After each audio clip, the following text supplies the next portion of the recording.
Brought to you by DistroKid. Did you know there's a feature available to all DistroKid users called Distro Lock? If you head to the Goodies tab under Protect Your Music, you can sign up for free to the service, which protects your music from being uploaded without your permission. Just upload your tracks to Distro Lock and it will create what they call an acoustic fingerprint, which locks the audio and registers it to other leading audio detection services. If you're thinking of signing up, use the code below and save 7%. Hey guys, my name is JAde, and in this video we're going to be looking at the Bitbox MKII by 1010Music. We also have the Bitbox Micro here. I'm going to talk about the differences and similarities between these two, but I was really against having a screen in my Eurorack for a long time. I do have the data, which is my oscilloscope. It's a very straightforward oscilloscope, but I was really wary of having this module because I thought it was going to be really menu divey, and that's not really what I'm trying to do with my Eurorack case. But I'm here to tell you that once you get used to it, it's super straightforward, and it's what I would consider a game changer for Eurorack, seriously. So the Bitbox is a sample player as well as a sampler. The bigger brother, the MKII, has MIDI, clock, our separate in and outs, and we have these 4 inputs for CV. We have 16 inputs for our gates. The smaller brother actually has 8 and it shares, these can be assigned. So if you want to send it a clock, you have to sacrifice some of these inputs, but we do get separate outs, a lot more outs than this one. On the MKII, we have 4 separate outs that can be either mono or 2 stereo outputs. On this one, we have 8. We also have MIDI in and out on the Micro. We don't have MIDI out on the Bitbox MKII, and we can actually use this MIDI to multi-sample into the Bitbox Micro. So for example, I can take my Yamaha montage, find a sound I like on there, and load it up to here, have it sample every single note, and just have a beautiful MIDI instrument in this tiny little thing. So the MKII and the Micro pretty much do the exact same thing. On the MKII, we do have a lot more control. We have 2 more knobs and dedicated buttons, but we do have buttons on here too. So it really depends what you need in your case. Do you need a smaller module because this is pretty big, or would you rather sacrifice the space to have that nicer screen? So let's talk about the setup I have right now. It's pretty straightforward. These two are actually a match made in heaven because we have 16 outs on the Metron and we have 16 ins on the Bitbox MKII. So match made in heaven. So let's just get this thing plugged in. I think I'm just gonna go straight out into my mixer first. So I'm gonna go left out into the Mordex data, right out into my other input. And then I already have 8 gates from my Metron going into the Bitbox MKII. So if we go over here to our fill effects, we should be able to hear our drums. One of the amazing things about the Bitbox MKII is the sample slicing. So we're gonna look into that with these ones because I do have my kick, my snare, and my hats just as one shots, but these ones I actually slice them, and I'm gonna show you some really cool stuff you can do with the slices. So let's just make a beat just with our drum and our snare and our kick, and let's do it. I'm gonna send a clock to the Metron from my Mosaic clock over here. And then I think I have these muted. Here we go.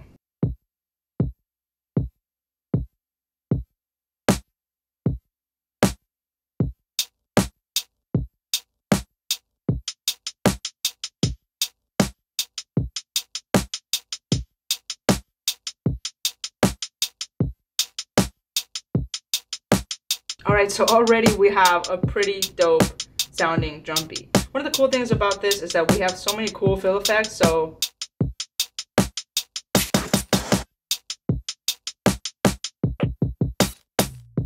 there's so many cool things that we can do with the sequencer. Okay, so let me show you guys what I'm talking about with the multi-sample. So for example, in this percussion sample, if I go to info, I can see all my slices on here. So what I did was I loaded up all of my one-shots into one giant wave into Ableton, and then I just loaded it in here and did the slicing. So the way that you do the slicing, there's multiple ways. You press these 3 little buttons and you can press scan, you can have it sliced to the grid, and then it's pretty straightforward, kind of like MPC vibes. Joining means that it brings 2 samples together, splitting creates a slice. So these are all set and ready to go. So the cool thing is, let me mute these drums first, and then this is my 5th one. So what I'm gonna do is I'm just going to set 4 right there, and I'm gonna press play. But first, let me show you what it is when it's normal. So when I have my slicing sequence set to none, this is what's gonna happen. So right now it's playing a very low volume shaker. If I press info, I can see that slice 1 is just repeating. So I can set how my slices react every time that a trigger is received.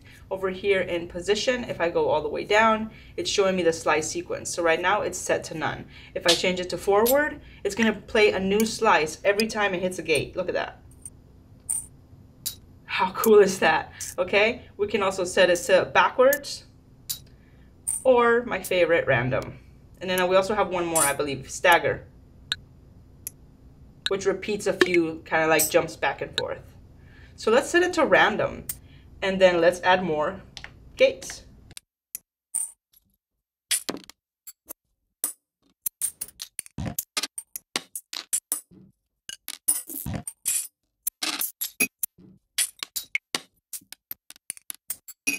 Amazing. Now we can go back and add our other drums.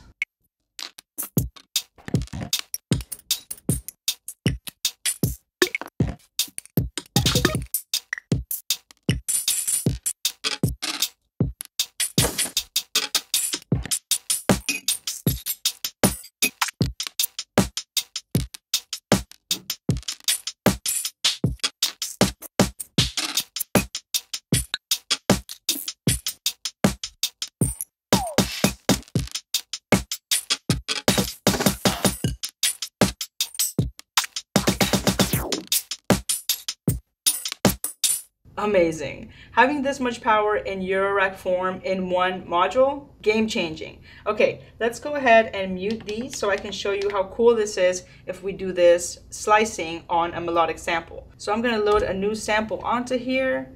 I have some in my Wii folder. Load, melodic multis. Let's see what I have in here. Let's do our hand pan because that's a pretty one. So I'm going to do hand pan. I'm going to press load. Now here I have my giant sample. As you can see, there are no slices on here. So we're going to create some slices. We're going to press this little waveform. We're going to go to the slicer. We're going to press the 3 little dots and we're going to scan it. Right now it's at a threshold of 25. Let's turn that to, I want to say 50. Depending on the length of the sample, it's going to determine how long it's going to take to slice it. All right, so now we have a lot of slices going on here. If you wanted to be like way more precise and say, hey, I actually don't want a slice right here, you can just go and join. Now that slice is gone. Now this is my first slice. So yeah, you know, like for example here, for this specific sample, this will work. But if you were trying to, let's say, like do guitar chords or a piano chord, you definitely want to set your threshold differently. So I'm going to go into info, slicer sequence, and let's do forward to see what it is that we set up here. So we need to send a new gate into our Bitbox. We're going to send gate 9. Get over the spaghetti. There we go. And now we're on 9. We are going to set these steps. Start a clock.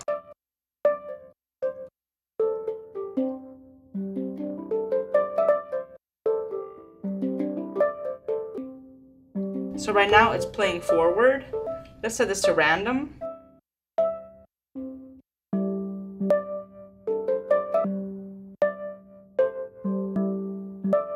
And we can also take this output just of the hand pan and send it, let's say, we want to send it out of FX1. Let's send it into our FX8 Pro.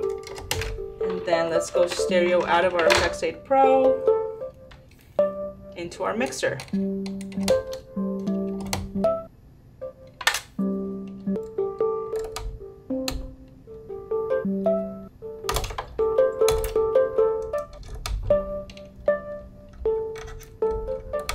Now we need to configure that output. So we're going to go back to info, and I believe it's in configuration, outputs. Right now it's on 2. We're going to want that set to the effects.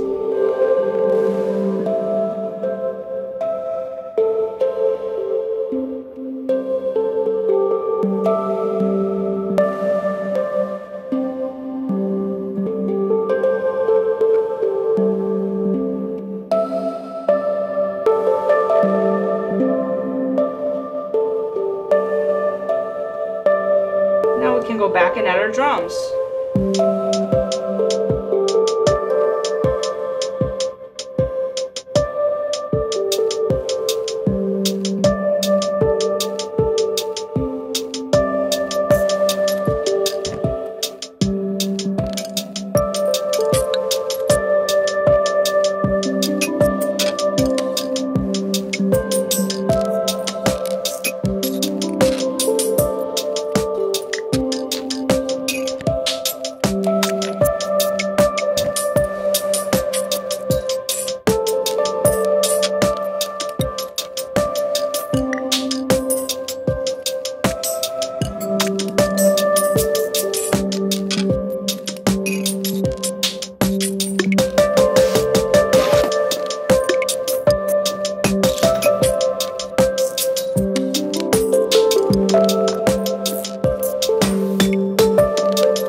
also change the pitch.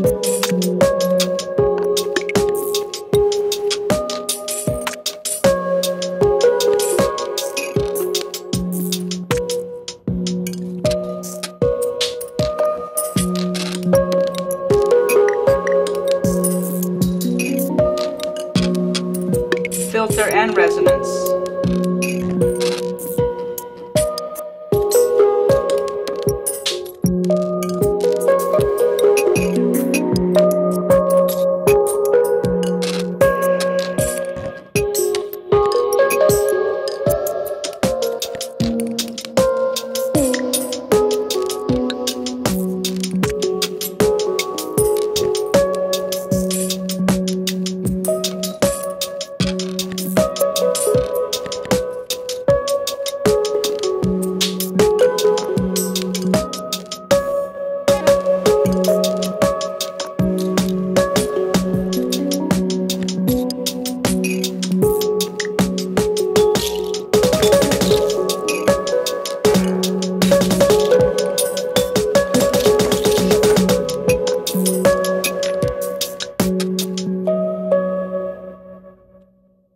Amazing!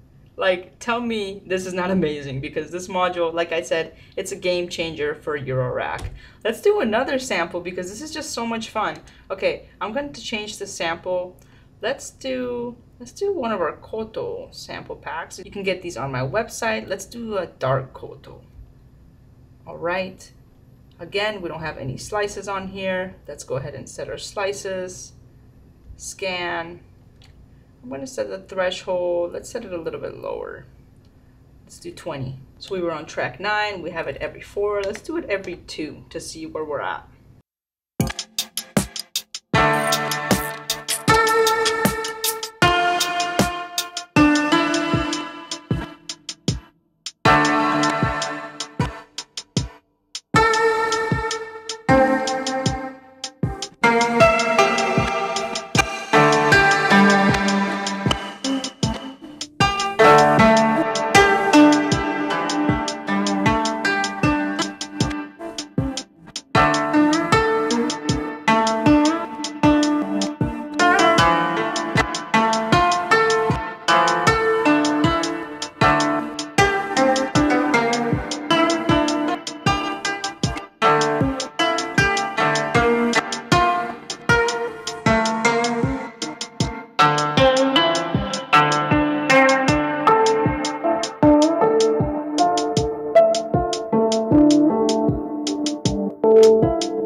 So much fun, guys. So much fun with this module.